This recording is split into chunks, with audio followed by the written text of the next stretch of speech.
വീണ്ടടിയൊക്കെ കയ്യാറായല്ലോ. അനക്കെന്തെങ്കിലും ബിംബിഷ്ടമുണ്ടോ? ബിംബിഷ്ടോ? എന്ത് ബിംബിഷ്ടം? അതെല്ലാം വീട്. ഈ മാനാരാ വരച്ചത്? മാൻ അബിയ ആയിരിക്കും, എനിക്കറിഞ്ഞൂടാ. എന്തിനാ ഫാത്തിമ എന്നോട് നുണ പറയുന്നത്?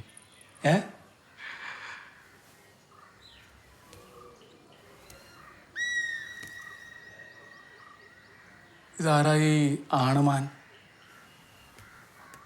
ഈ ആണുമാൻ ഞാനാ? എനിക്കറിഞ്ഞൂടാ. ഞാനല്ലേ? ഈ ഓനോട് പോയി പറ, ഇവിടെ വലിയ കലാപ്രവർത്തനം ഒന്നും വേണ്ടാന്ന്. വല്ല പച്ചയേശം പൊടിച്ചിട്ട് വീട്ടിൽ പോയിക്കൊള്ളാൻ പറയും.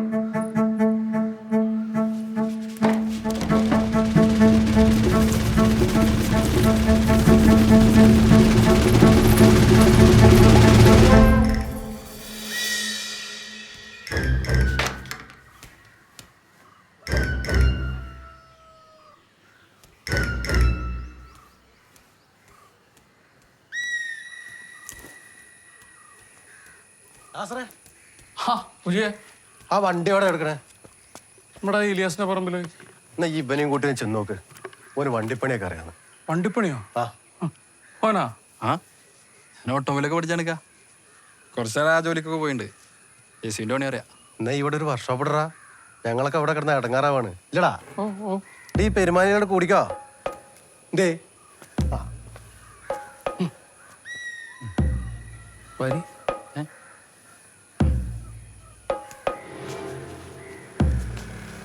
ഇത് വലിയ കലാകാരനാണല്ലേ? എന്തൊക്കാ? ഈ വലിയ കലാകാരനാണല്ലേ എന്ന്? ഹേയ് അങ്ങനൊന്നുമില്ല. എന്റെ മാന്റെ പടം നമ്മള് കണ്ട്. ആ അത് വെറുതെ രസത്തിന്. എനിക്കത് അത്ര രസമായിട്ട് തോന്നിയില്ല. എന്തൊക്കാ? എന്റെ പടേ മാന്റെ അതവിടെ വേണ്ട, മനസ്സിലായോ? എന്നാ ഞാൻ ആ മാന്റെ പടം മാറ്റിട്ട് ഒരു കരടി വരച്ചാലോ? എന്തൊക്കാ? ഇറങ്ങി പോവാ. ഇറങ്ങി. എന്താ ഉദ്ദേശിച്ചത്? എന്തൊക്കാ? വാ പോവാ. മോനെ, നിനക്ക് നിന്നെ പോലെ വലിയ കഴിവൊന്നുമില്ല. പാട്ടുപാടി മാന്റെ പറക്കാനോ മാന്റെ കൊമ്പ് പറക്കാനോ ഒന്നും എനിക്കറിഞ്ഞൂടാ. അതുകൊണ്ട് പെട്ടെന്ന് ഒരു ദിവസം നീ വന്ന് പാട്ടുപാടി മാന്റെ വരച്ച് എന്റെ പെണ്ണിന്റെ മുമ്പിൽ വലിയ ആളാകാനാ ഉദ്ദേശമെങ്കിലേ അത് നമ്മളെ സമ്മതിക്കൂല. ഇക്കാക്ക് സംശയരോഗാണ്. ഈ മോളും കൂടെ മുറിയുടെ അകത്ത് കൊമ്പ് പുറത്ത് കളിക്കുന്നത് അതൊരു പ്രശ്നമില്ല അല്ലേ? ഒരു പ്രശ്നമില്ല. എന്താന്ന്? എന്റെ ടിപ്പറിന് ഒരു കുഴപ്പമില്ല. ഈ മോളും അവിടെ എന്ത് ചെയ്യുന്ന അറിയാൻ വേണ്ടിയിട്ട് വന്നാണ്.